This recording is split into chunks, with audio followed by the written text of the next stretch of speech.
George Orwell, La ferme des animaux.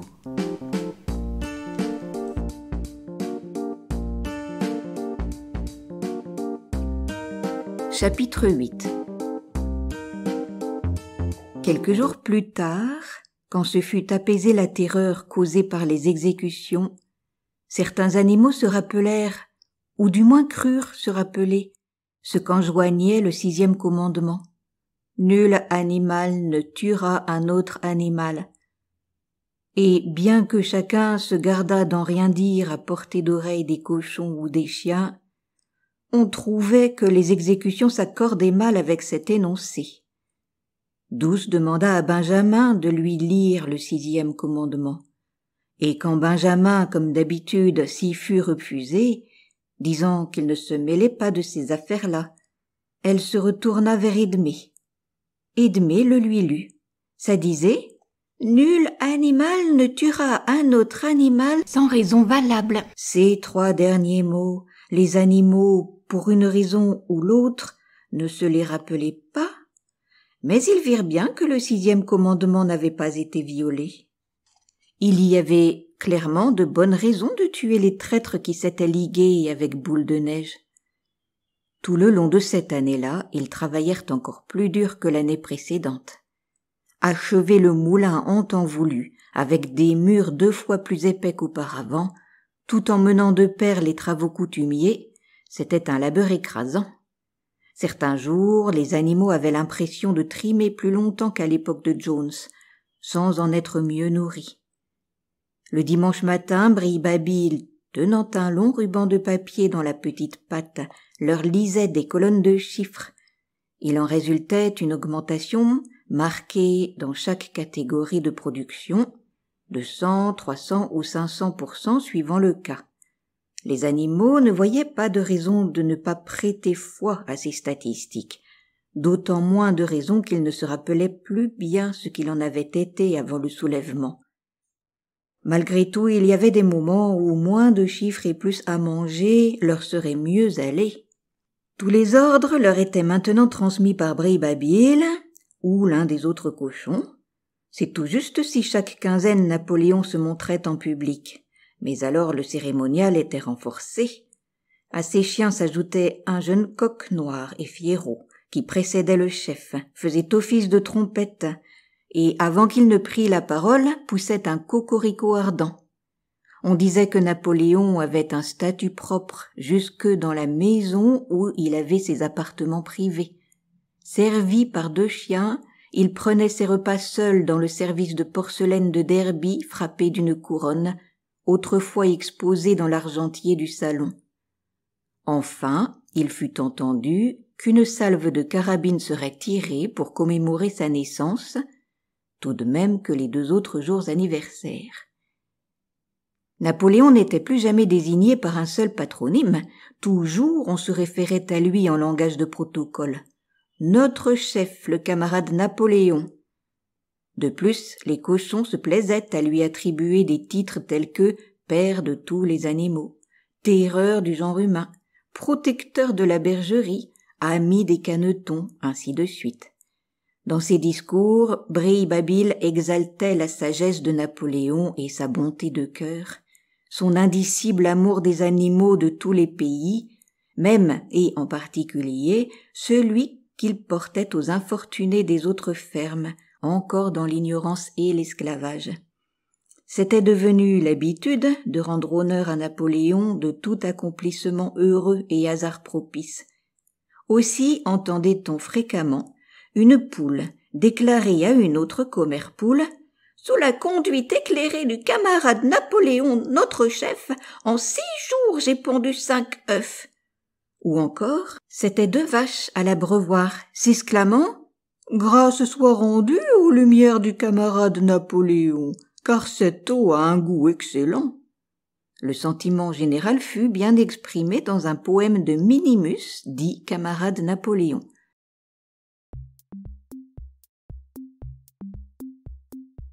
Tuteur de l'orphelin, fontaine de bonheur, calme esprit souverain, Seigneur de la pâtée, le feu de ton regard se penche, Créateur, soleil dans notre ciel, source de réflexion.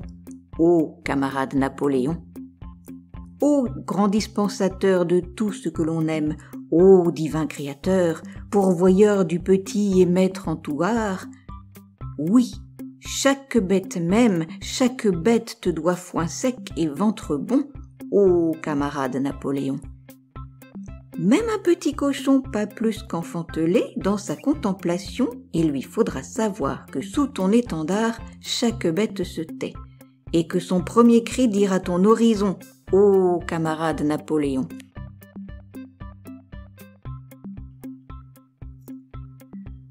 Napoléon donna son approbation au poème qu'il fit inscrire sur le mur de la grange en face des 7 commandements. En frontispice, son effigie de profil fut peinte par Brille-Babil à la peinture blanche. Entre-temps, Napoléon était, par le truchement de Whymper, entré en négociation compliquée avec Frédéric et Pilkington. Le bois de charpente n'était toujours pas vendu. Frédéric, le plus désireux de s'en rendre acquéreur, n'offrait pas un prix raisonnable. Simultanément, la rumeur se répandit de nouveau d'une offensive de Frédéric et de ses hommes contre la ferme des animaux. Il jetterait bas le moulin dont l'édification avait soulevé chez lui une jalousie effrénée. On savait que Boule de Neige rôdait toujours à la ferme de Pinchfield. Au cœur de l'été, les animaux, en grand témoin, apprirent que 3 poules avaient spontanément avoué leur participation à un complot de Boule de Neige en vue d'assassiner Napoléon. Elles furent exécutées sans délai et de nouvelles précautions furent prises pour la sécurité du chef. La nuit, 4 chiens montèrent la garde autour de son lit, et à chaque coin et à un petit goré du nom de Œil Rose fut confiée la charge de goûter sa nourriture de peur d'un empoisonnement. Vers ce temps-là, il fut annoncé que Napoléon avait pris la décision de vendre le bois à M. Pilkington. Il était aussi sur le point de passer accord avec la ferme de Foxwood en vue d'échanges réguliers. Les relations entre Napoléon et Pilkington, quoique uniquement menées par Whymper, en étaient devenues presque cordiales. Les animaux se méfiaient de Pilkington, en tant qu'humain, mais le préféraient franchement à Frédéric, qu'à la fois ils redoutaient et haïssaient. L'été s'avançant et la construction du moulin touchant à sa fin, les bruits se firent de plus en plus insistants d'une attaque perfide, déclenchée d'un moment à l'autre. Frédéric, disait-on, se proposait de lancer contre la ferme des animaux une 20aine d'individus armés de fusils. Déjà, il avait soudoyé les hommes de loi et la police, de façon qu'une fois en possession des titres de propriété, ceux-ci ne soient plus remis en cause. Qui plus est, des histoires épouvantables circulaient sur le traitement cruel infligé à des animaux par ce Frédéric. Il avait fouetté un vieux cheval jusqu'à ce que mort s'ensuive, laissait ses vaches mourir de faim, avait jeté un de ses chiens dans la chaudière, se divertissait le soir à des combats de coqs. Les combattants avaient des éclats de lames de rasoir fixés aux ergots. Au récit d'atrocités pareilles, le sang des animaux ne faisait qu'un tour, et il leur arriva de clamer leur désir d'être autorisés à marcher sur Pinchfield pour en chasser les humains et délivrer les animaux. Mais Brille-Babil leur conseilla d'éviter toute action téméraire et de s'en remettre à la stratégie du camarade Napoléon. Malgré tout, une âcre animosité contre Frédéric persistait. Un dimanche matin, Napoléon se rendit dans la grange pour expliquer qu'il n'avait à aucun moment envisagé de lui vendre le chargement de bois. Il y allait de sa dignité, expliqua-t-il, de ne jamais entretenir de relations avec des gredins pareils. Les pigeons, toujours chargés de répandre à l'extérieur des nouvelles du soulèvement, reçurent l'interdiction de toucher terre en un point quelconque de Foxwood, et il leur fut ordonné de substituer au mot d'ordre initial « mort à l'humanité » celui de « mort à Frédéric ». Vers la fin de l'été, une nouvelle machination de Boule de Neige fut démasquée. Les mauvaises herbes avaient envahi les blés, et l'on s'aperçut que lors d'une de ces incursions nocturnes, Boule de Neige avait semé l'ivraie dans le bon grain. Un jar dans le secret du complot confessa sa faute à Brille-Babil, puis aussitôt se suicida en avalant des baies de belladone.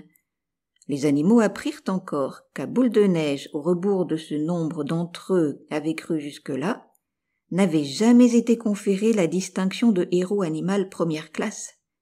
Les animaux apprirent encore qu'à Boule de Neige, au rebours de ce que nombre d'entre eux avaient cru jusque-là, n'avait jamais été conférée la distinction de héros animal première classe. C'était là pure légende, propagée par Boule de Neige lui-même, à quelque temps de la bataille de l'étable. Loin qu'il ait été décoré, il avait été blâmé pour sa couardise au combat. Cette nouvelle-là, comme d'autres avant elle, laissa les animaux abasourdis, mais bientôt Brille-Babil sut les convaincre que leur mémoire était en défaut. À l'automne, au prix d'un effort harassant et qui tenait du prodige, car presque en même temps il avait fallu renverser la moisson, le moulin à vent fut achevé. S'il manquait des moyens mécaniques de son fonctionnement dont Whymper négociait l'achat, le corps de l'édifice existait. Au défi de tous les obstacles, malgré le manque d'expérience et les moyens primitifs à leur disposition, et la malchance, et la perfidie de Boule de Neige, l'ouvrage était debout aujourd'hui. Épuisés mais fiers, les animaux faisaient, à n'en plus finir, le tour de leur chef-d'œuvre, encore plus beau à leurs yeux que la première fois. De plus, les murs étaient 2 fois plus épais, et rien, désormais, rien ne pourrait plus anéantir le moulin qu'une charge d'explosifs. Et repensant à la peine qu'ils avaient prise, aux périodes de découragement surmontées et à la vie tellement différente qui serait la leur quand les ailes tourneraient et les dynamos fonctionneraient, à la pensée de toutes ces choses, leur lassitude céda et ils se mirent à cabrioler autour de leur œuvre, poussant des cris de triomphe. Napoléon lui-même, accompagné de ses chiens et de son jeune coq, se rendit sur les lieux en personne, félicita les animaux de leur réussite et fit connaître que le moulin serait nommé Moulin Napoléon. 2 jours plus tard, les animaux furent convoqués à la grange en séance extraordinaire. Ils restèrent bouche bée quand Napoléon annonça qu'il avait vendu le chargement de bois à Frédéric. Dès le lendemain, celui-ci se présenterait avec ses camions pour prendre livraison de la marchandise. Ainsi, pendant la période de son amitié prétendue avec Pilkington, Napoléon avait entretenu avec Frédéric des relations secrètes qui menaient à cet accord. Toutes les relations avec Foxwood avaient été rompues, et des messages injurieux adressés à Pilkington, les pigeons avaient pour consigne d'éviter la ferme de Pinchfield et de retourner le mot d'ordre « Mort à Frédéric » devenait « Mort à Pilkington ». En même temps, Napoléon assura les animaux que les menaces d'une attaque imminente contre la ferme des animaux étaient sans fondement. Quant au conte sur la cruauté de Frédéric envers ses bêtes, c'était très exagéré. De telles fables devaient trouver leur origine dans la malfaisance de Boule de Neige. Et pour Boule de Neige lui-même, il y avait maintenant tout lieu de croire qu'il ne s'était pas réfugié à la ferme de Pinchfield. En vérité, il n'y était jamais allé. Depuis des années, il vivait à Foxwood, dans l'opulence, disait-on, à la solde de Pilkington. Les cochons bêaient d'admiration devant tant de fines astuces chez Napoléon. Feignant d'être l'ami de Pilkington, il avait contraint Frédéric à renchérir de 12 livres sur son offre initiale. Et ce qui faisait de Napoléon un cerveau d'exception, c'était, dit Brille-Babil, qu'il ne faisait confiance à personne, pas même à Frédéric. Celui-ci avait voulu payer le bois au moyen d'un chèque, soit pas plus, à ce qu'il semblait, qu'une promesse d'argent écrite sur un bout de papier. Or, Napoléon, des deux, était le plus malin. Il avait exigé un versement en billets de 5 livres à lui remettre avant l'enlèvement de la marchandise. Et Frédéric avait déjà payé et le montant de la somme se trouvait suffire à l'achat d'une machinerie pour le moulin. Frédéric avait promptement pris livraison du bois, et l'opération achevée, une autre réunion fut tenue dans la grange, où les animaux purent examiner de près les billets de banque. Portant ces 2 décorations, Napoléon sur l'estrade reposait sur un lit de paille, souriant aux anges, l'argent à côté de lui, soigneusement empilé sur un plat de porcelaine de Chine provenant de la cuisine. Les animaux défilèrent avec lenteur, n'en croyant pas leurs yeux, et Malabar, du museau, renifla les billets, et sous son souffle, on les vit bruire et frémir. 3 jours plus tard, ce fut un Ourvari sans nom. Whymper, les traits livides, remonta le sentier sur sa bicyclette, s'en débarrassa précipitamment dans la cour, puis courut droit à la maison. L'instant d'après, on perçut, venus des appartements de Napoléon, des cris de rage mal étouffés. La nouvelle de ce qui s'était passé se répandit comme une traînée de poudre. Les billets de banque étaient faux. Frédéric avait acquis le bois sans bourse déliée. Napoléon rassembla les animaux sur le champ et d'une voix terrible prononça la condamnation à mort. Une fois Frédéric entre nos pattes, dit-il, nous le ferons bouillir, à petit feu. Et du même coup, il les avertit qu'après cet acte de trahison, le pire était à redouter.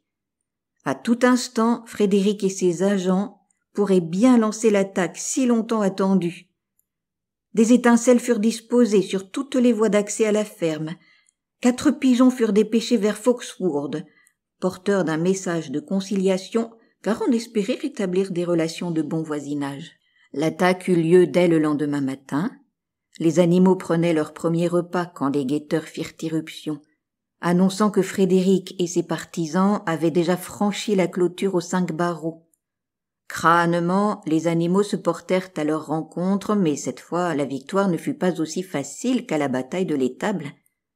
Les hommes, une quinzaine, étaient armés de 6 fusils, et quand les animaux furent à 50 mètres, ils ouvrirent le feu.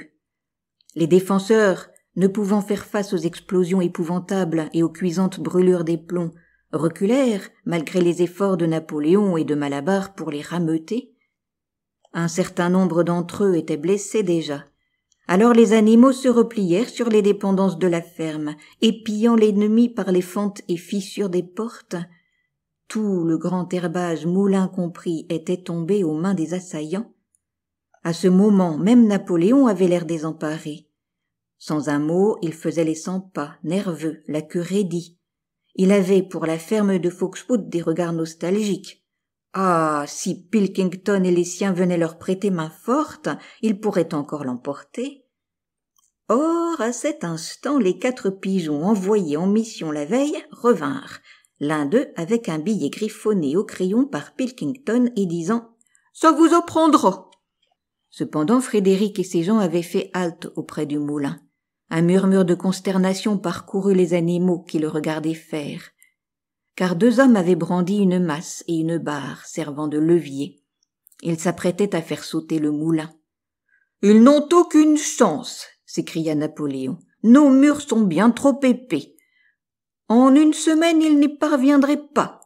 Courage, camarades !» Mais Benjamin regardait faire les 2 hommes avec une attention soutenue. Avec la masse et la barre, il perçait un trou à la base du moulin. Lentement, comme si la scène l'eût amusé, Benjamin hocha de son long museau. « Je m'en doutais, dit-il. Vous ne voyez pas ce qu'ils font ? Encore un instant et ils vont enfoncer leur explosif dans l'ouverture. » Les animaux attendaient, terrifiés. Et comment auraient-ils pu s'aventurer à découvert ? Mais bientôt on vit les hommes s'égayer de tous côtés, puis un grondement assourdissant. Les pigeons là-haut tourbillonnaient. Tous les animaux, Napoléon excepté, se tenaient à terre, la tête cachée. Quand ils se relevèrent, un énorme nuage de fumée noire planait sur le lieu où le moulin s'était levé. Lentement la brise dissipa la nuée. Le moulin avait cessé d'être. Voyant cela, les animaux reprennent courage. La peur et le désespoir éprouvés quelques instants plus tôt cèdent devant leur rage contre tant de vilainie. Une immense clameur de vengeance s'élève, et sans attendre les ordres, ils se jettent en masse, droit sur l'ennemi. C'est une lutte âpre et sauvage. Les hommes lâchant salve sur salve, puis quand les animaux les serrent de près, les harcelant de leurs gourdins et de leurs lourdes bottes. Une vache, 3 moutons et 2 oies périssent, et presque tous sont blessés. Napoléon lui-même, qui de l'arrière dirige les opérations, voit sa queue lacérée par un plomb. Mais les hommes non plus ne s'en tirent pas indemnes.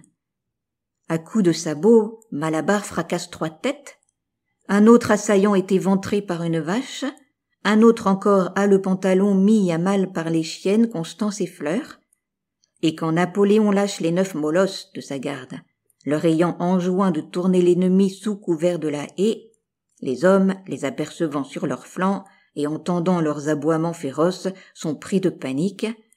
Ils se voient en danger d'être encerclés. Frédéric crie à ses hommes de détaler pendant qu'il est temps, et dans l'instant voilà les lâches qui prennent le large. C'est un sauve-qui-peut, un sauve-ta-peau. Alors les animaux prennent les hommes en chasse, ils les traquent jusqu'au bas du champ. Et là, les voyant se faufiler à travers la haie, ils les obligent d'encore quelques ruades. Vainqueurs, mais à bout de force et couverts de sang, c'est clopin-clopant qu'ils regagnent la ferme. Voyant l'herbe jonchée de leurs camarades morts, certains d'entre eux pleuraient. Quelques instants, ils se recueillirent, affligés, devant ce lieu où était élevé le moulin. Oh, il n'y avait plus de moulin, et les derniers vestiges de leur ouvrage étaient presque effacés. Même les fondations étaient en partie détruites. Et pour les reconstruire, cette fois, ils ne pourraient plus se servir des pierres fracassées au sol, car elles aussi avaient disparu. La violence de la déflagration les avait projetés à des centaines de mètres, et c'était comme si le moulin n'avait jamais été. Comme ils s'approchaient de la ferme, Bribabile, qui inexplicablement en n'avait pas vu au combat, vint au-devant d'eux, sautillant et trémoussant de la queue, l'air ravi. Et les animaux perçurent, venus des dépendances, retentissants et solennels, un coup de feu. « Qu'est-ce que c'est que ce coup de fusil ?» dit Malabar. « C'est pour célébrer la victoire !» s'exclama Bribabile. « Quelle victoire ?» demanda Malabar.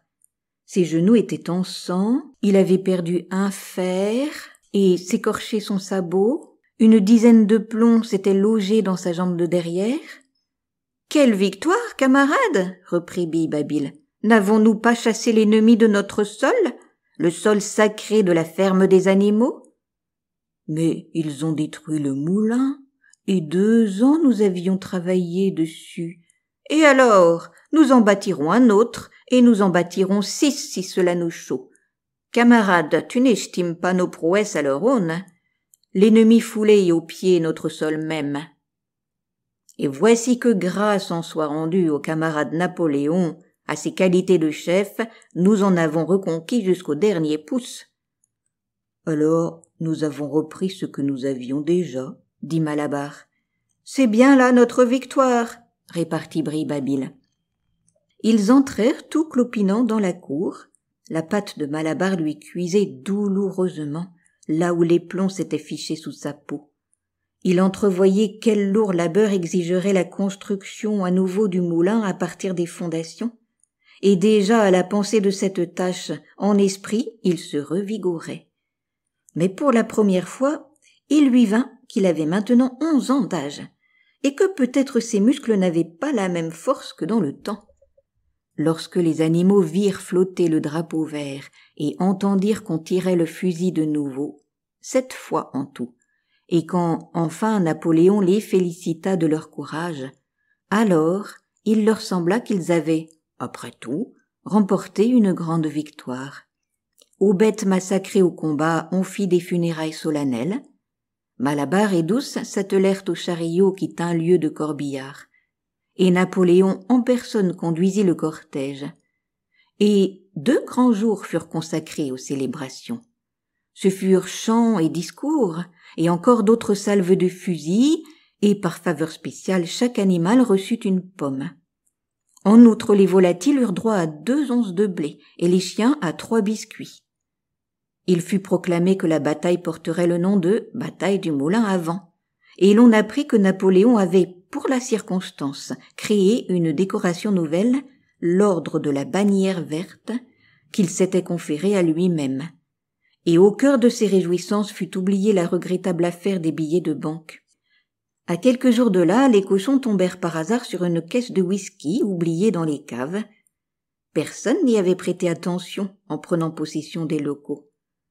Cette même nuit, on entendit, venues de la maison, des chansons braillées à tue-tête et auxquelles se mêlaient, à la surprise générale, des accents de bêtes d'Angleterre. Sur les 9h30, on reconnut distinctement Napoléon, le chef coiffé d'un vieux melon ayant appartenu à Jones, qui surgissait par la porte de l'office, galopait à travers la cour, puis s'engouffrait de nouveau à l'intérieur. Le lendemain, un lourd silence pesa sur la ferme des animaux, et pas un cochon qui donnât signe de vie.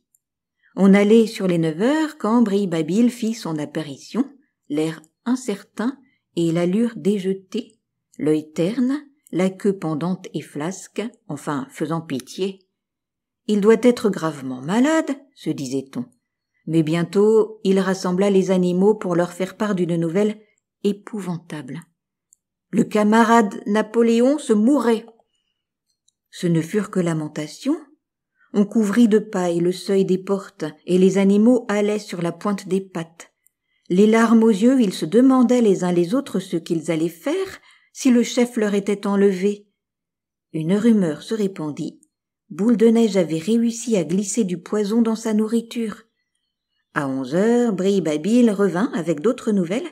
Napoléon avait arrêté son ultime décision, ici-bas, punissant de mort tout un chacun pris à ingurgiter de l'alcool.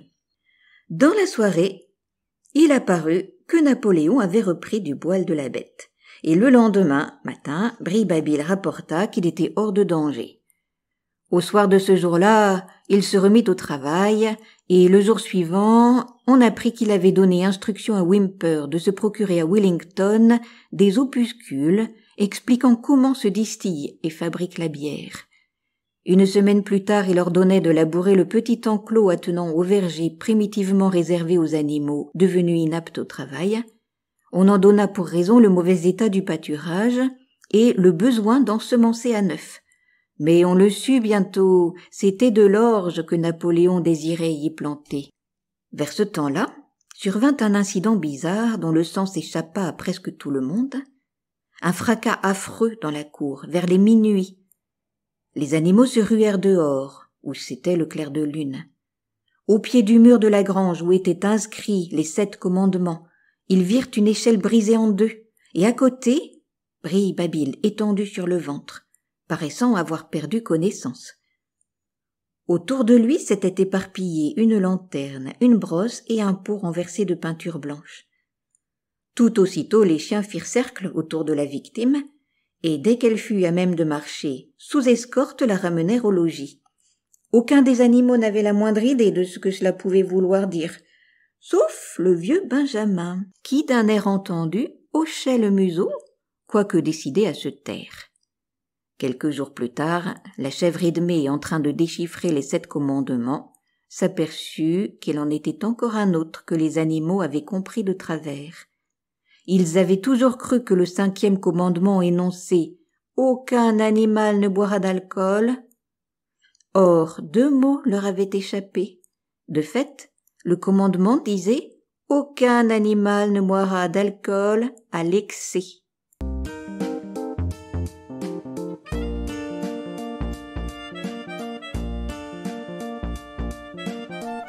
Si cela vous a plu, vous pouvez retrouver d'autres histoires et poésies sur ma chaîne Entendre lire.